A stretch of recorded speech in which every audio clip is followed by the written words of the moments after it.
Al-Fatihah sekali lagi khusus kepada musonif kitab dan kepada guru-guru kita. Al-Fatihah.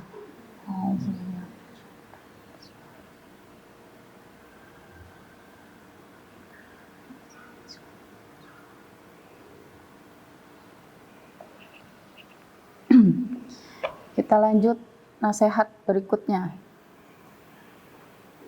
dalam kitab Ayyuhal Walad. Bismillahirrahmanirrahim. Ayyuhal walad, wahai anakku, malam ta'mal lam tajidil ajro. Malam ta'mal, barang siapa yang tidak mengerjakan, tidak mengamalkan ilmunya, lam tajidil ajro, tidak akan mendapat ganjarannya. Hukiya anna rojulan fi bani Israel. Hukiya diceritakan anna rojulan, seorang laki-laki, fi bani Israel, dari kalangan Bani Israel, abadallaha ta'ala, menyembah Allah, sab'ina sana, selama 70 tahun, sab'ina 70 sanah tahun. Fa'aradallahu ta'ala, fa'arada, maka Allah menginginkan an yajluwahu alal malaikah, dan Allah menginginkan untuk menunjukkan keadaan si orang yang laki-laki Bani Israel ini alal malaikah, kepada malaikat. Fa arsalallahu ta'ala ilaihi, fa arsala, lalu Allah mengirim ilaihi, kepadanya, mengirim malaikat kepada si laki-laki dari Bani Israel yang menyembah Allah 70 tahun lamanya. Fa arsalallahu ta'ala ilaihi malakan yukhbiruhu, lalu si malaikat ini disuruh sama Allah untuk menghampiri laki-laki ini, yukhbiruhu, dan memberitahu kepada si laki-laki ini, annahu ma'atil kal ibadati la yaliku bihi al jannah. Annahu ma'atil kal ibadah, bahwasannya dengan ibadah-ibadah kamu, la yaliku, tidak ada kaitannya dengan jannah, dengan surga. Jadi diceritakan bahwasanya ada seorang laki-laki dari Bani Israel, dia menghamba, dia mengabdi pada Tuhan selama 70 tahun. Lalu Allah bilang ke malaikat untuk ngecek keadaan si hambanya ini. Wahai malaikat, coba hampiri si laki-laki ini. Lalu dihampiri malaikat, menghampiri si laki-laki itu sambil berkata, ngabarin, ini lagi ngetes keimanannya si hamba ini. Si malaikat ini datang terus nanya, sambil nanya. Nah, pertanyaan ini untuk ngetes kehambaannya dia, keikhlasannya dia menghamba. Makanya di sini malaikat nanyanya gini, annahu ma'atil kal ibadah la yaliku bihil jannah. Karena si laki-laki ini hobinya itu beribadah. Terus dites sama malaikat datang, malaikat bilang, tahu nggak guys, ibadah lu itu gak ada hubungannya sama surga. Ini ngetes keikhlasannya. Apakah ibadah kamu itu seakan-akan kamu ngerjakan ibadah itu mengharapkan sesuatu, atau ikhlas karena Allah? Jadi makanya Allah ngutus si malaikat ini untuk ngetes hambanya. Nah, terus malaikatnya itu nanya itu, hei laki-laki, tahu nggak kamu, ibadah kamu itu tidak menjamin kamu masuk surga loh. Kalau misalnya dia nggak ikhlas, dia bakal kecewa. Loh, aku 70 tahun kerjanya ibadah doang, kok nggak jamin aku masuk surga? Ya kan? Tapi di sini, laki-laki itu menjawab seperti ini. Falamma ballaghahu qala al-abid, ketika malaikat menanyakan hal itu kepada al-abid, kepada hambanya, kepada seorang laki-laki ini, lalu dijawab, qala al-abid si laki-laki ini menjawab, Nahnu khuliqna lil ibadah. Kami itu diciptakan untuk ibadah. Kami itu diciptakan untuk ibadah. Fayanbaghi lana an na'budahu. Maka dari itu wajib bagi kita untuk menghamba padanya, menyembahnya. Itu jawaban si laki-laki itu. Dia tidak kecewa. Lah, memang aku itu ibadah emang karena apa? Aku enggak, ibadah itu bukan karena surga. Aku ibadah karena memang cintaku pada Allah. Aku ibadah karena aku diciptakannya untuk ibadah. Aku enggak minta-minta yang lain. Tandanya si laki-laki ini ikhlas betul beribadah. Falamma raja'al malak, ketika raja'a, kembali al-malak, malaikat itu kembali kepada Allah setelah ngetes si orang ini. Kalau Allah Ta'ala, terus Allah nanya kepada malaikat, maza qala abdi, apa yang dijawab oleh hambaku, kata Allah gitu. Qala, lalu malaikat jawab, ilahi, wahai Tuhanku, wahai Allah, anta a'lamu bima qala al-abdu, engkau lebih tahu apa yang dijawab oleh hambamu. Ya Allah, Allah kan tahu apa aja. Faqala Allah Ta'ala, lalu Allah berkata, iza huwa lam yu'rid an ibadatina. Dia tidak lam yu'rid, tidak menolak, tidak menyanggah an ibadatina, tentang ibadah kepada kita. Fanahnu ma'al karami la nu'ridu anhu. Maka kita bersama dia dan tidak menolak dia juga. Lam yu'rid itu tidak menolak ya. Asyhadu ya malaikati inni qad ghafartu lahu. Saya bersaksi, asyhadu ya malaikati, wahai malaikatku, inni qad ghafartu lahu. Sesungguhnya aku telah mengampuni dia. Jadi ketika malaikat kembali ke Allah untuk mengadu atas apa yang dia dapat setelah dia mendatangi si hambanya ini, ya Allah lebih tahu apa jawabannya si hamba kan. Nah Allah bilang itu, iza huwa lam yu'rid an ibadatina. Ya, dia itu tidak menolak atas perintah untuk beribadah kepada kita. Maka karena dia tidak menolak, maka kita juga tidak menolak dia untuk kita kabulkan, kita ampuni segala dosanya. Gitu. Jadi ini cerita tentang laki-laki yang keikhlasan ibadahnya itu udah di atas level rata-rata. Udah bisa belum kita kayak gitu? Susah. Nalurinya manusia itu ngerjain sesuatu tuh mintanya imbalan, itu udah naluri. Makan, minta kenyang. Biar kenyang, makan. Kan? Belajar biar pinter. Berbuat baik, ibadah biar dapat pahala. Ibadah biar dapat surga. Nah kalau hamba yang ini level ikhlasnya udah di atas rata-rata. Pas malaikat itu nguji bilang kalau misalnya, hey, ibadah kamu tuh nggak bakal bawa kamu ke surga, biasa aja, nggak kecewa. Dia malah bilang, si laki-laki ini bilang bahwasannya ya memang aku beribadah karena Allah gitu. Tidak mengharapkan apa-apa. Jadi ikhlas itu juga ada tingkatannya. Ikhlas yang pertama, yang levelnya paling tinggi yang tadi, yang seperti tadi, udah nggak ngeharapin apa-apa sama sekali, bahkan surga sekalipun atau pahala sekalipun. Ikhlasnya benar-benar ikhlas. Susah ini. Terus ada ikhlas yang kedua, dia melakukan kebaikan atau ibadah mengharap ganjaran di akhirat. Itu masih tergolong dalam ikhlas.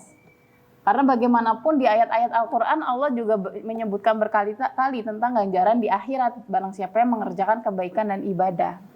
Jadi ini juga tergolong ikhlas. Dia melakukan ibadah, melakukan pekerjaan, kebaikan, dan mengharap kebaikan nanti dia di akhirat. Ini juga ikhlas. Tapi levelnya level 2. Gak yang level yang pertama tadi. Masih tergolong ikhlas. Karena nalurinya manusia itu ya mengharapkan sesuatu. Terus juga ada ikhlas yang mengharap kembalinya atau ganjarannya itu di dunia. Kayak misalnya sholat duha, mengharap biar rezekinya lancar. Itu masih masuk ke dalam ikhlas. Karena bagaimanapun juga di ayat-ayat juga atau di riwayat-riwayat juga dikatakan tentang barang siapa yang sholat duha, rezekinya dilancarkan. Kalau dia melakukan ibadah ini dengan niat dan ikhlasnya karena untuk mendapat ganjaran di dunia, itu masih boleh saja, masih tergolong dengan ikhlas. Tapi ikhlas yang lebih rendah lagi. Karena di riwayat-riwayat juga dikatakan seperti itu. Gitu. Riwayat-riwayat mengatakan seperti itu untuk memotivasi hambanya untuk melakukan kebaikan dan ibadah. Karena itu sejatinya manusia itu pengennya ada ganjaran gitu. Tapi harus dilatih. Yang awalnya kita ibadah karena ingin sesuatu yang instan di dunia, tapi jangan sampai ngarepin karena orang ya. Yaitu misalnya aku sholat duha karena biar rezekinya lancar. Nah itu kan seakan-akan untuk dunia, ikhlas yang seperti itu.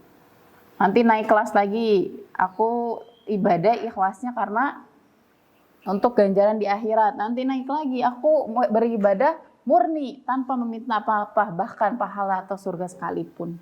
Nah itu dilatih pelan-pelan, tapi susah memang, susah banget. Walaupun nanti kita belum sampai ke tahap itu, seenggaknya kita sedang meniti jalan menuju jalan itu. Lalu lanjut. Waqala Rasulullah sallallahu alaihi wasallam, kalau dikatakan oleh Rasulullah bahwasannya hasibu anfusakum qabla an tuhasabu. Hitunglah diri kamu, kadar diri kamu qabla an tuhasabu, sebelum kamu dihitung kadarnya. Wazinu a'malakum qabla an tuzanu, dan timbanglah amal kebaikan kamu sebelum kamu ditimbang. Karena bagaimanapun yang tahu diri kita ya kita. Ini kok kayaknya gue kebanyakan maksiat ya. Nah itu yang tahu kan diri kita.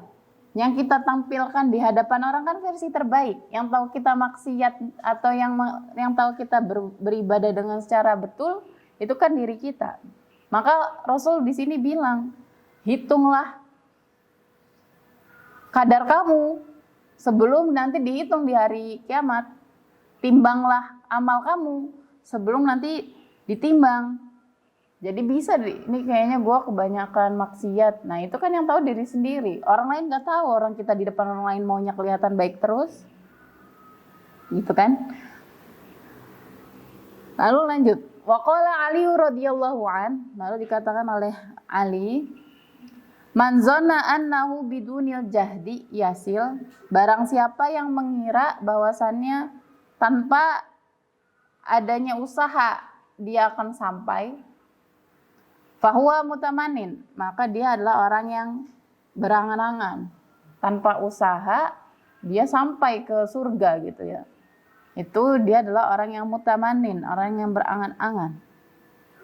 Waman zona annahu bibazlil jahdi, barang siapa yang mengira annahu, bahwasanya dia bibazli jahdi, tanpa ada kesungguh-sungguhan, yasil, sampai, fahuwa muta'annin, berarti dia sombong. Jadi orang yang mengira gak ada usaha, gak sungguh-sungguh, kayaknya masuk surga nih, bermodalkan iman saja. Itu dia keliru. Itu hanyalah adalah orang-orang yang sombong dan hanya berangan-angan. Waqala Al-Hasan rahimahullah, lalu dikatakan oleh Hasan rahimahullah, talabul jannah bila amalin zanbun minadz dzunub. Talabu meminta al-jannah surga bila amalin tanpa dia memiliki amal kebaikan, zanbun minadz dzunub. Dia adalah dosa dari dosa-dosa. Tiap hari minta surga. Allahumma minta ya Allah husnul khotimah ya Allah, tapi maksiat terus. Itu dosa itu. Kerjanya maksiat tapi minta husnul khotimah. Jadi harus selaras. Permintaan untuk husnul khotimah berbarengan dengan perbuatan baik itu sendiri. Wa qala alim, lalu dikatakan oleh seorang yang alim, al-haqiqah, pada hakikatnya tarku mulahazatil amal la tarku al amal. Tarku mulahazatil amal, meninggalkan menghitung-hitung amal. La tarku al amal, tapi jangan meninggalkan amalnya. Maksudnya apa? Jadi tinggalkan menghitung-hitung amal. Gue ngebantuin A apa ngebantuin B ya? Kayaknya bantuin A aja deh, kayaknya lebih banyak pahalanya. Nah itu namanya hitung-hitung amal. Gue ini apa ini ya, walaupun itu adalah amal kebaikan. Tapi jangan perhitungan, kalau bisa bantu semua ya bantu semua. Jadi maksudnya tarku mulahazatil amal itu jangan terlalu menimbang-nimbang pahala. Jangan terlalu menimbang-nimbang pahala dari amal. Tapi jangan sampai meninggalkan amal. Yang harus ditinggalkan itu menimbang-nimbang itu. Yang harus ditinggalkan itu, oh ini kayak di sini lebih banyak nih pahalanya. Kok jadi kayak nggak ikhlas sudah kayak gitu di awal. Jadi tinggalkanlah menghitung-hitung, mengkira-kirakan besarnya pahala kita yang didapat. Karena pahala itu hak prerogatifnya Allah yang ngasih. Tapi bukan berarti kita meninggalkan amalnya itu sendiri. Yang harus kita tinggalkan itu menimbang-nimbangnya, yang berharap mengkira-kira pahalanya. Wa qala Rasulullah sallallahu alaihi wasallam, lalu dikatakan oleh Rasulullah, al-kayyisu man dana nafsahu. Sesungguhnya orang yang bijak itu yang tahu kadar dirinya. Ini diri gue kayaknya belum baik dah, belum sebaik itu dah. Akhirnya dia mengerjakan kebaikan. Kayaknya diri gue kebanyakan maksiatnya dah. Ya udah, maka gue tinggalkan. Wa amila lima ba'dal maut. Dan orang yang bijak itu adalah wa amila, yang mengerjakan lima ba'dal maut, mengerjakan amalan-amalan yang mana itu untuk bekal dia setelah dia mati. Itu yang disebut orang bijak. Wal ahmaku, dan orang yang bodoh itu man atba'a nafsahu hawahu. Barang siapa yang atba'a, mengikuti nafsahu hawahu, hawa nafsunya. Wa tamanna 'ala Allahi, dia mengikuti hawa nafsunya tapi dia berharap masuk surga. Itu orang bodoh itu. Sukanya maksiat, tapi ngarep surga.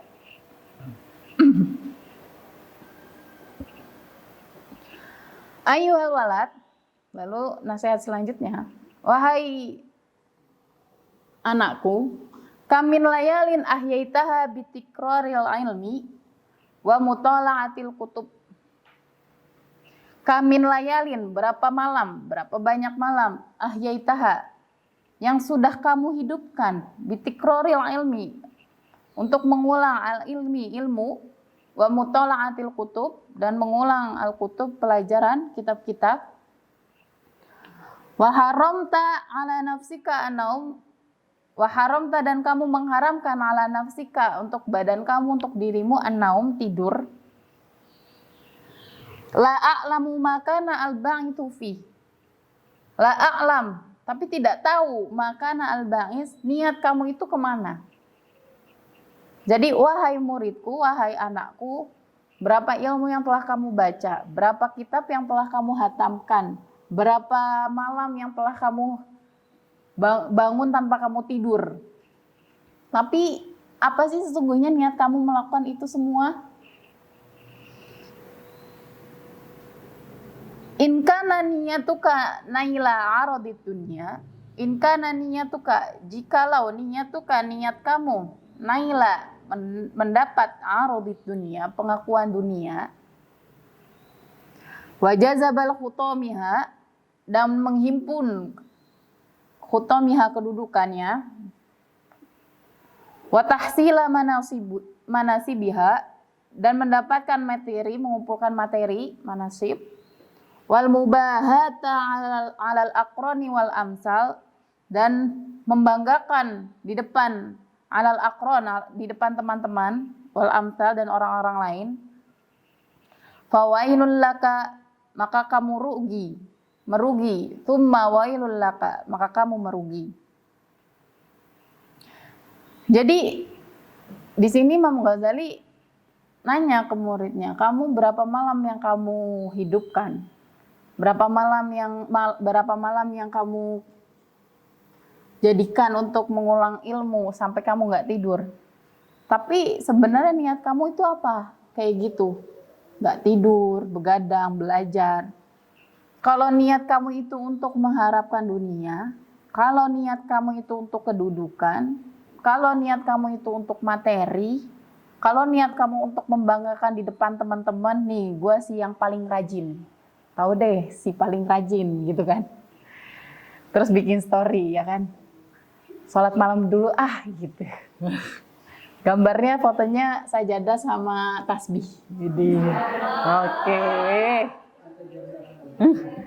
Ada kan? Ada gitu kan.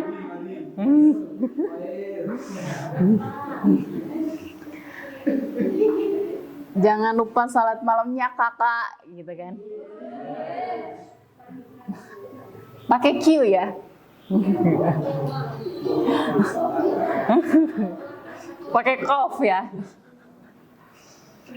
Nah itu fatubalaka fawailul laka tsumma wailul laka, maka kamu merugi kalau diniatin buat ngejar materi, bukan ngebangga-banggain depan teman-teman. Nah itu merugi. Ya mending alhamdulillah kalau emang beneran sholat. Habis jadiin story sajadahnya dilipet lagi. Gimana? Wa in kana qasduka fihi ihya syariah. Wa in kana, jikalau qasduka niat kamu fihi di dalamnya malam yang kamu hidupkan itu ihya syariah, untuk menghidupkan syariatin Nabi, syariatnya Nabi sallallahu alaihi wasallam. Wa tahziba akhlakika, dan diniatkan untuk tahzib, memperbaiki akhlakika, akhlak kamu. Wa kasran nafsil ammaratu bisu wa kasara, dan membunuh dan menghancurkan nafsu di dalam diri kamu.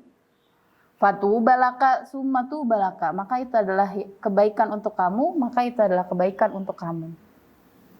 Jadi kalau misalnya malam-malam itu kamu niatin, bangun malam kamu niatin itu untuk memperbaiki akhlak kamu, untuk memerangi hawa nafsu kamu, itu yang baik. Bukan, aduh hari ini belum posting sajadah, widih, si paling soleh, hashtag si paling soleh gitu ya.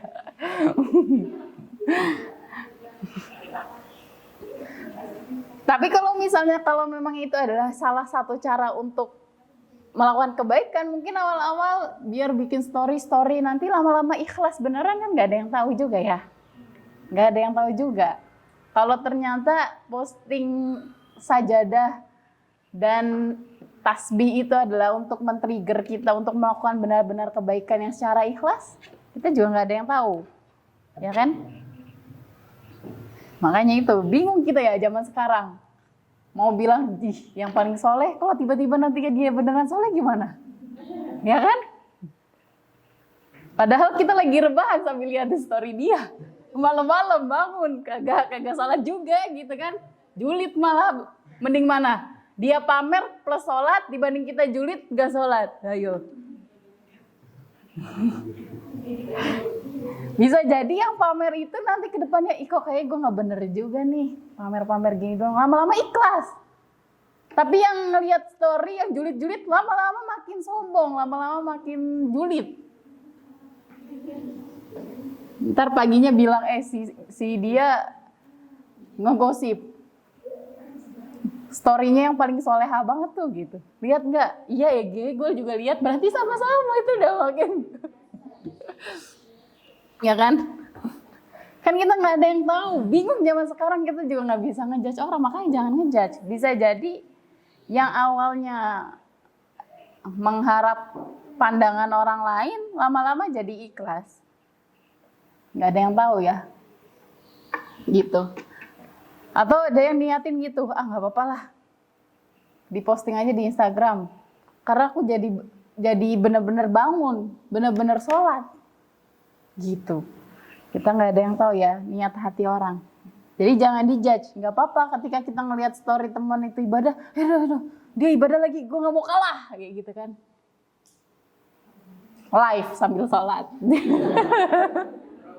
Kan gak mau kalah.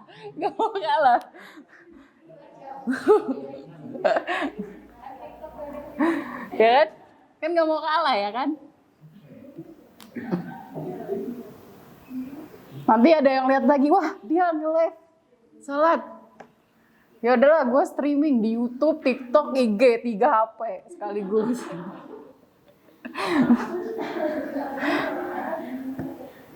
Aduh, zaman sekarang susah ya lihat orang yang ikhlas, yang nggak ikhlas. Tapi juga nggak bisa ngejudge sembarangan. Bisa jadi yang kelihatan di Instagram itu posting kebaikan, nantinya jadi baik gimana? Ya alhamdulillah. Kita yang dari tadi julid terus, kotor banget hatinya. Kotor, aduh. Susah emang. Tapi gimana kalau nggak julid kan ya? Naluri. Nggak boleh gitu, nggak boleh. Ini ditonton 1000 orang ini. Aduh, ustazah.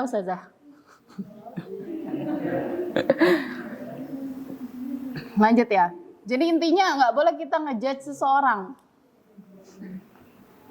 Yang sekarang karena zamannya sosmed, apa-apa dibagikan. Orang yang membagikan ibadahnya bisa jadi, kita harus lihat dari sisi lain. Kita harus ngelihat dari, wah dia ibadah, kita harus ibadah gitu. Bukan malah dijudge, wah si paling ibadah kayak gitu misalnya. Bukan dijudge ya, tapi malah itu menjadi motivasi kita untuk melakukan ibadah juga. Gitu. Kalau misalnya media sosial malah, ya udahlah ibadah, kalau semua orang yang ya memang ibadah harus ikhlas ya.